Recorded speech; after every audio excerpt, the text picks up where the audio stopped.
Assalamu alaikum, I'm Aisha and you're watching Samaa News. Here are today's headlines.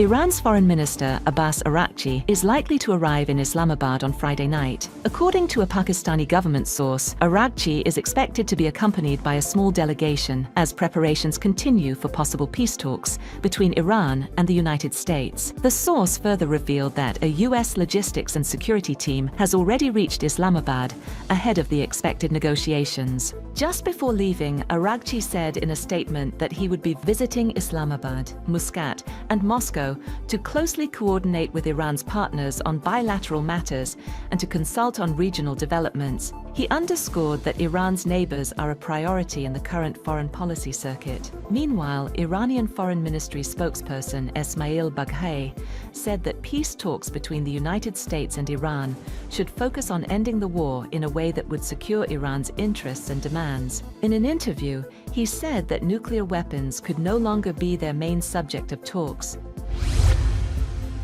Iranian Foreign Minister Abbas Araghchi has telephoned Pakistan's Deputy Prime Minister Ishaq and Field Marshal Asim Munir to discuss the regional situation and ceasefire-related issues. Iranian media reported that the calls come as Pakistan continues efforts to support a ceasefire between the United States and Iran and push for renewed negotiations.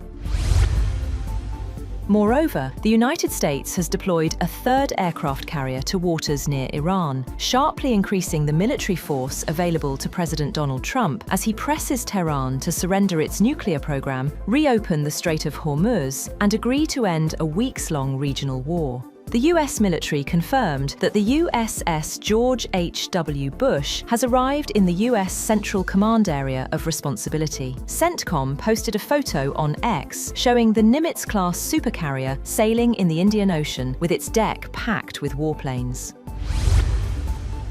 On the other hand, US Defense Secretary Pete Hegseth has said that the blockade on Iran is expanding beyond the region, calling it global. Speaking in the Pentagon briefing room, he said the US Navy is enforcing the blockade without hesitation, adding that Iran still has a chance to make a deal. According to Hegseth, more than 30 vessels have already been turned away from the Strait of Hormuz as pressure on Tehran continues to build. An internal Pentagon email has outlined possible steps against NATO allies over their stance on the Iran conflict. The options reportedly include suspending Spain from the alliance and reviewing US support on key issues involving Britain. According to a US official, the proposals reflect frustration in Washington over some allies' reluctance to provide access and support for military operations. Israel and Lebanon have extended their ceasefire for 3 weeks at a meeting at the White House brokered by US President Donald Trump, who said he was prepared to wait for the best deal to end his conflict with Iran. Trump said he was in no rush to reach a peace agreement and wanted it to be everlasting, while continuing to assert that the US had a clear upper hand in the naval standoff in the Strait. France and Germany have reaffirmed their commitment to continue work on a joint next-generation fighter jet project. President Emmanuel Macron said both countries have tasked their defense ministries to move forward on the future combat air system, despite ongoing disputes between industry partners. The project, which also involves Spain, had faced uncertainty over control and coordination issues.